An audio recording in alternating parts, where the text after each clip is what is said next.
How often do you hear about a new diet or food supplement that will help you lose weight? You would have thought that as the world becomes more health conscious, we would have figured out by now what is actually sustainable for the human body.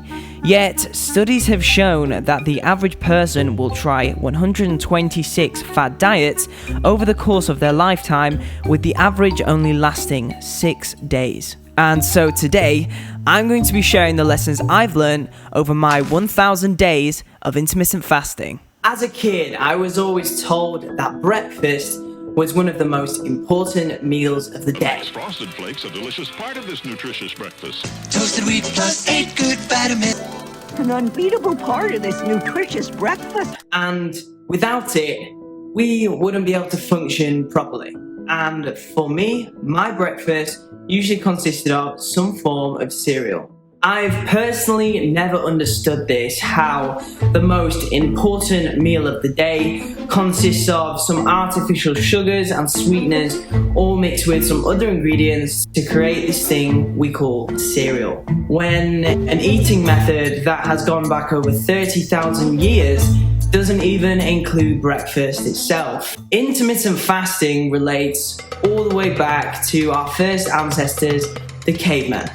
When, unknowingly to them, they would intermittent fast, gathering meals for family and just eating when they physically had the food. For them, it wasn't a choice, it was more of a way of life. So what actually is intermittent fasting, and how do you implement it in your daily life? What if I told you it is more important when you eat than what you eat?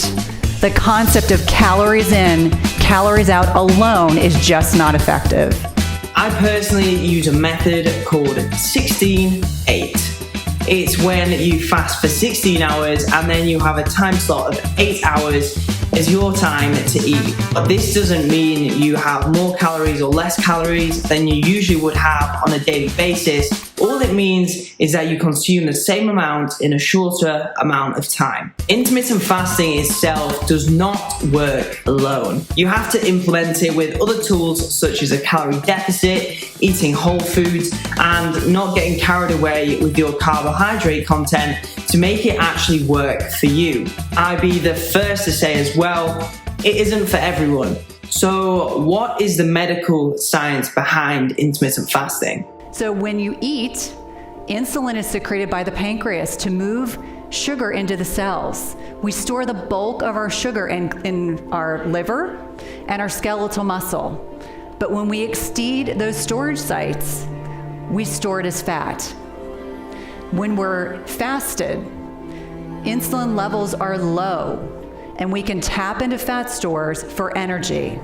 All of the science is great, but at the same time, when I look for something that I'm going to implement throughout my whole lifetime, I want to make sure that it's going to work in other ways, physically, mentally, and not just scientifically.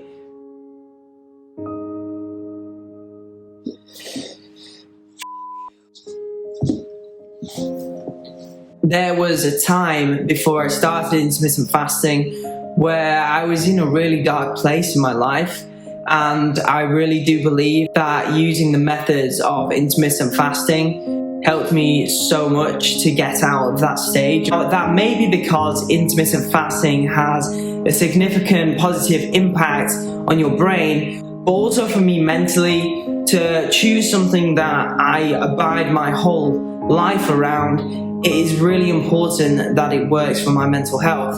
And with more and more research showing the effects of what you put in your body and how that relates to your mental health, I wanted to make sure that that worked for me. But even in the last 5 years, there have been 11 epidemiological studies in large populations around the world, all showing the same thing. The more you eat a prudent or Mediterranean or unprocessed type of diet, the lower your risk for depression. And the more you eat the Western diet or processed food, the higher your risk for depression. This is why intermittent fasting just worked for me, and it has done for the past 1,000 days. I've managed to eat good, healthy, whole foods and also enjoy myself at the same time without feeling bad about it and, getting tied up in my own thoughts. Unlike any other diet, and I hate using the word diet, but it's a lifestyle change, and I know that sounds cliche, but it really is. Once you get into the habit and the routine of intermittent fasting, you don't even notice it.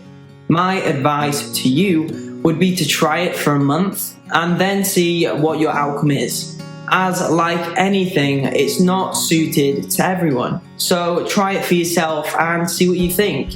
But in terms of results, I'm happier than ever. It gave me some routine, it gave me structure, and it allowed me to live my best life. It gave me a space of time where I just felt in control of what I was doing, and I absolutely love that. So if I can leave you with just one last thought, try this method before you try all of these crazy fads and diets.